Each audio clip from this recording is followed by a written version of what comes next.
So this is going to be going over my major report for the lab portion of Bio 150 Online W1 Microbiology. And the species of bacteria that I chose to do mine on is Y. pestis, also called, that's shortened from Yersinia pestis.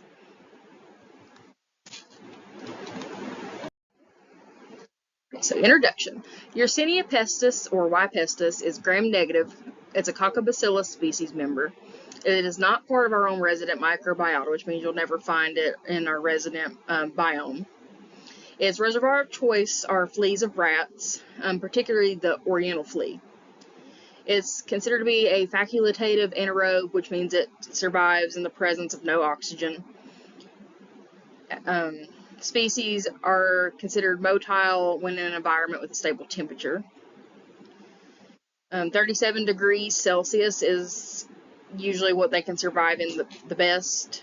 That's going to be around 98.6 degrees Fahrenheit, which is close to being the normal temperature of the human body, of course. So that's why it makes us a perfect reservoir if we're infected by flea bite. Temperatures above this cause Y. pestis to become non-motile, which means it cannot move on its own. The causative agent of the bubonic plague, also known as the Black Plague, was Y. pestis. And then on this picture here below, this shows you what a Yersinia pestis bacterium typically looks like, although it can actually change shape, and we'll go over that here in a few slides. Y. pestis species taxonomy is as follows. This is going to be part of the kingdom Eubacteria, domain of bacteria, the phylum Pseudomonadota, the class Gammaproteobacteria, the order Enterobacteriales, family Enterobacteriaceae, genus Yersinia, and species Y. pestis. Over here to your right, or actually my right, I guess it'd probably be your left because it might be backwards, but I'm not sure. But this is going to show again what the Yersinia pestis bacterium looks like, and it shows the different structures on the inside of it, like the chromosomes, the DNA, ribosome, cytoplasm, cell membrane. It does have a cell wall, and it does have a slime envelope. These are just kind of little pictures I found for Y. pestis. That's gonna, again, it's a gram-negative Coccobacillus.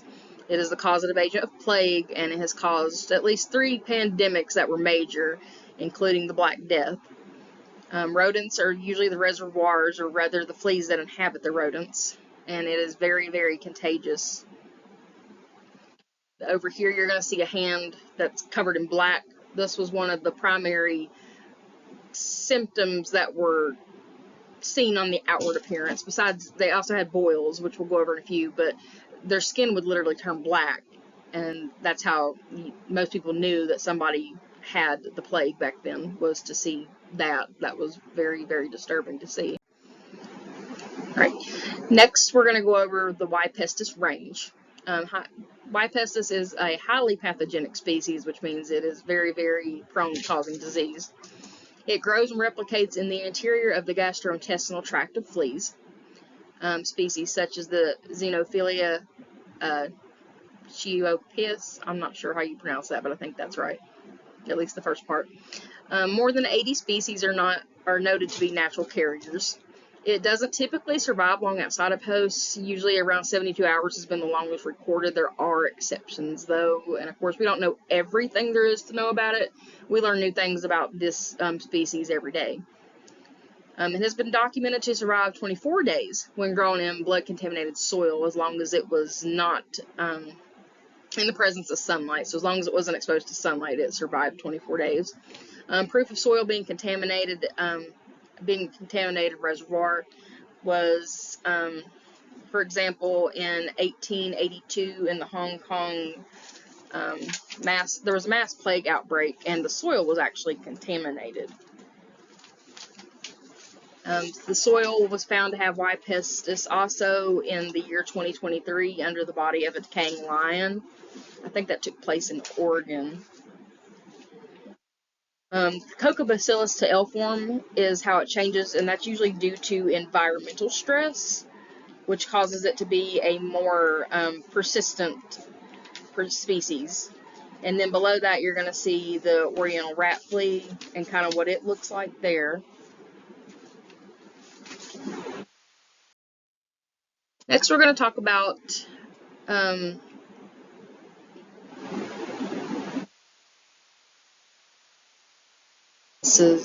forgot to put the thing on there. I think it's the range.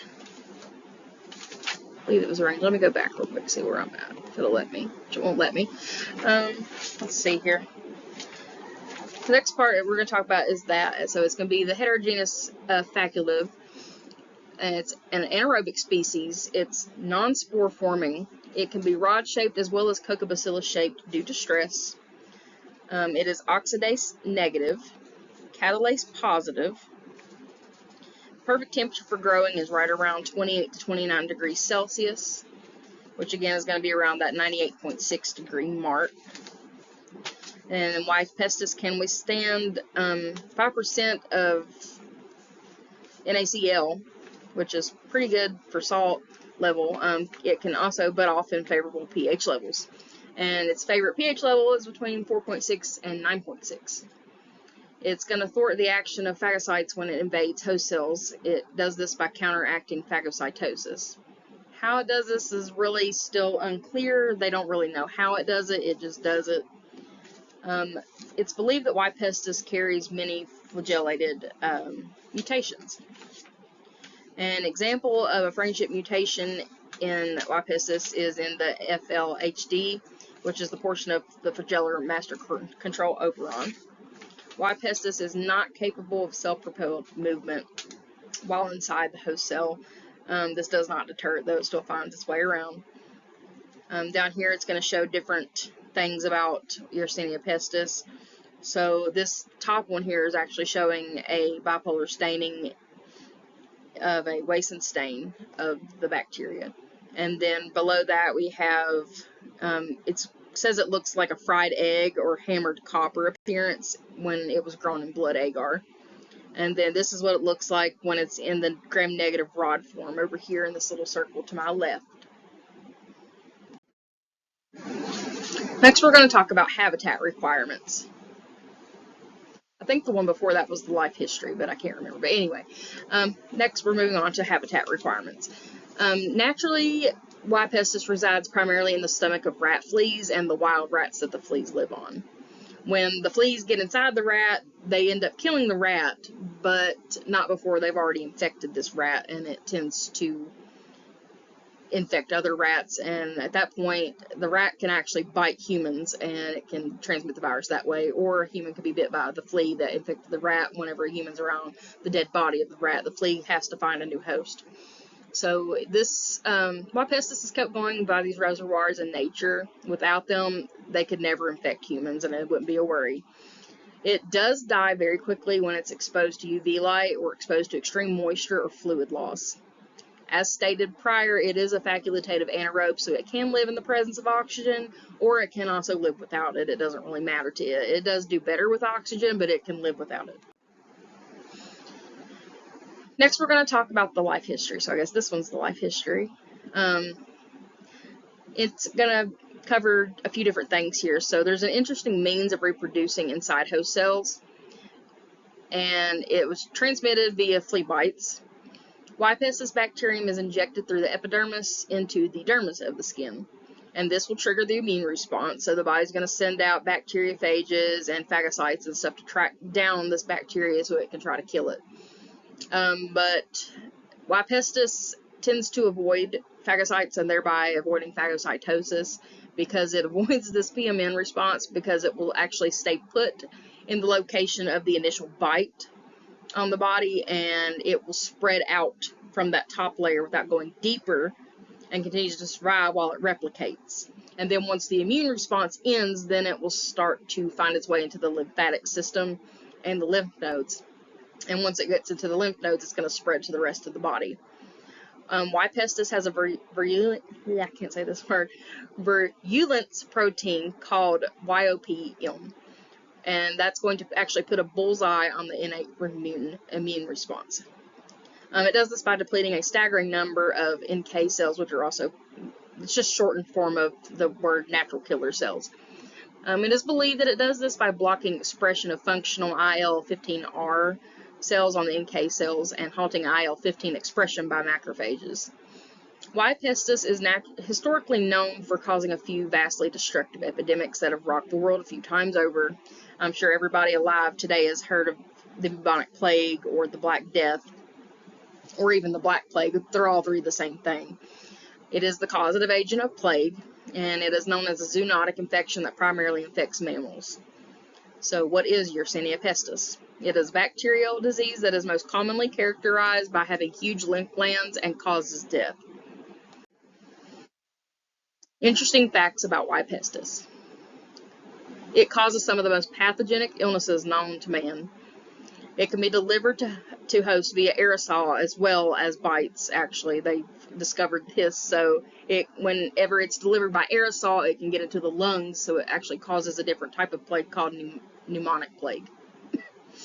It can continue to live for months to years at a maintained freezing temperature. It continues to also be viable in dry sputum, flea feces, and even buried bodies. So they have actually dug up bodies where they have recovered this bacteria that's been just laying there dormant until it can find a host. In 2021, researchers found one of the oldest strains of Yersinia pestis known to date in the recovered remains of a 5,000-year-old hunter-gatherer. It is believed that it was not as contagious or as deadly as the form that called the bubonic plague, but still yet it was an amazing discovery. This over here is just going to kind of show you, excuse me, like you can see the background, like people like laying there dying from the bubonic plague. And then over here you see a person wearing this beak-like mask.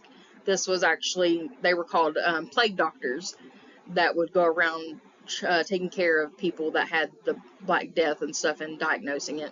And they wore those beak-like masks. They were actually to try to prevent getting the bubonic plague as well, since you can breathe in the aerosol droplets in order to get the virus and stuff.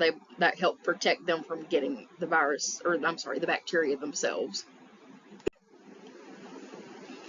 Y. pestis, the Black Death. It was also known as the bubonic plague.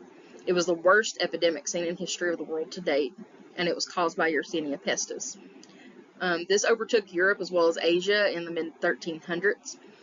How it began was 12 ships came to port along the Black Sea at the Sicilian port of the Messina after traveling around. Occupants, excuse me, once the ships pulled in to the port, it was pretty obvious like something was going on and was wrong. There was tons of dead sailors on this ship, and the ones that were still alive, they looked really bad, and they were covered in these big huge boils that were oozing pus and blood. And of course, as I showed you in an earlier slide, their skin was black, so it would do it on like the tips of the fingers, their arms, legs, hands, just everywhere. As I said, the boils were full of blood and pus, and it just oozed out. Kind of down here on the bottom, it's got this person's face blocked out, but this is a real person that has the bubonic plague. So you can see these big, huge boils on his face and on his neck. Their whole body would be covered in these. So it was a kind of like a big marker saying that, this person has the plague. It wasn't something that you could look at somebody and not know they had once it started showing symptoms. It was demanded that the fleet leave immediately when this happened, but of course by then it was too late. People had already got off the ships. They were in close contact with other people in the towns that they had landed at, and so over the next 5 years there would be a swirl of death that the history books would not soon forget. The bubonic plague ravaged villages and towns until more than 20 million people died in Europe. And this doesn't seem like a very big deal, but around this time, that was about 1/3 of that continent's entire population at that time, so that's quite a vast number of people. Plague was thought to have been eradicated, but is actually still around today, which a lot of people don't know this, because, I already knew this, because I've always found the bubonic plague to be really interesting, so I've kind of kept up with it, but a lot of people did not know this, so there was a big freak out last year when, this previous year, it's been almost a year ago now, but there was a confirmed case in February of this year in rural Oregon. and people were losing their minds over it and freaking out, thinking there was going to be another epidemic like the Black Plague. But it's actually not rare. There's cases that occur every single year in the United States. Most people just aren't really aware of it because it's not really broadly, broadcasted out there. It is treatable now if caught early. Why pest is prevention and conclusion. Population control of rodents. It is highly contagious. It's treatable now. It must be caught early. It's best to know the signs and symptoms as the plague is still around. Death rate is still high if not treated early, and knowledge is power. Thank you.